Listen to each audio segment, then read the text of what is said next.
Welcome. Time to do a little debrief on day 10. We're going to talk about the language first. There's some really neat ones in this reading.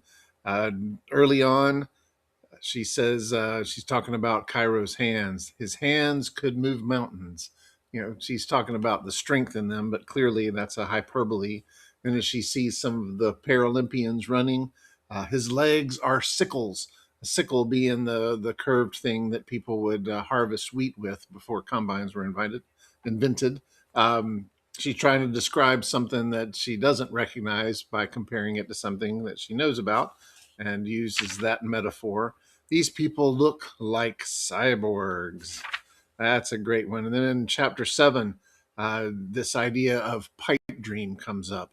Her dad is saying, if it's a pipe dream, it's cruel. A pipe dream is a figure of speech that we use to refer to something that's just never going to happen. You may dream of one day being rich and famous, but it's just a pipe dream. Yes, you want to play in the NFL. Yes, you want to be a YouTuber who makes millions of dollars. In many cases, those are just pipe dreams. They're unrealistic, and so he uses that because he feels like it's too much and it's reaching too far, and doesn't believe that it's realistic. I feel like such a burden. Another great simile there. I love when she's eating with Fiona. Look, she says, zigzagging dressing across her salad. I think that's a really neat description because the author could have just said pouring, but the zigzagging, I've seen people do that, and it gave me a vivid mental image. So that's some great imagery. A dark cloud has formed between me and the dream of running again. A dark cloud called reality. That's a great one. I feel like a freak show Cinderella. Look at that. We've got a simile, but feel like a Cinderella. That's an allusion to the famous fairy tale of Cinderella. And one more. This. Could I have a word with you about administrative matters? And, Jessica figures out what this is all about, but that's what we call a euphemism. It's when you use a less upsetting phrase or word to replace something that could be negative or something. That's why nobody ever says, "Oh, she died." We say, "Oh, she passed," or "she passed away," and we use these softened phrases to avoid upsetting people. A euphemism. It's a really interesting thing, just making something sound better by phrasing it differently. Anyway, we've got some really neat developments in the plot. Rosa appears in the running dream. I wonder what you think about that. Clearly, that's something significant because that's the dream that's kind of one, the name of the book, but it's central to her remembering what she loves the most. And now this mermaid fountain and Rosa's house kind of pop up. What does it mean? I'm not sure Jessica knows, but I have some suspicions, and I hope you've thought about that too.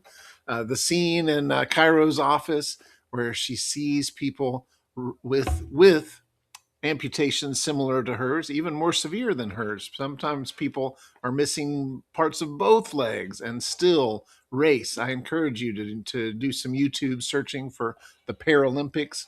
But they specifically mention Oscar Pistorius. He was a huge deal. They called him the Blade Runner, and he was a South African, I'm pretty sure, really popular. But then he got into some legal trouble. Think he had some self-control issues, and so that was short-lived. But he made people realize just how strong that technology is. These blade-shaped legs that allow people not just to walk but to really run and compete. And so for Jessica to see that and realize that there are people who can really run fast and not just get around, really seemed to excite her. And you could see that when Fiona was thinking about it, she almost glowed with excitement because she had seen the possibilities. And so that introduces a whole new subplot. This whole, well, we had been talking a little bit about money, right? She had finally figured out that there's insurance. That's not something middle schoolers think about. And a lot of times high schoolers only think about like spending money and can I go out with my friends, but we're talking thousands and thousands of dollars. And she's starting to become aware that her family has these insurance issues and owes money to the hospital and so on. And now they're thinking about this special leg that costs even more. So I think she's very overwhelmed. She's excited, maybe cautiously excited about the fundraiser, but it seems, like her dad says, really out of reach. Just so much money. And wouldn't it be weird if they raised money for this fancy new leg, but her family still couldn't pay her hospital bill? So there's all these money things, and I think that's going to affect her state of mind. I mean, it is actively affecting her state of mind. She's feeling cautiously optimistic about walking and maybe running, but money stuff. I mean, there's a reason her parents tried to protect her from that. Uh, we we as parents want our kids to learn about the real world, but not too fast. And they want Jessica to focus on healing and getting along at school and getting better and not worrying about money.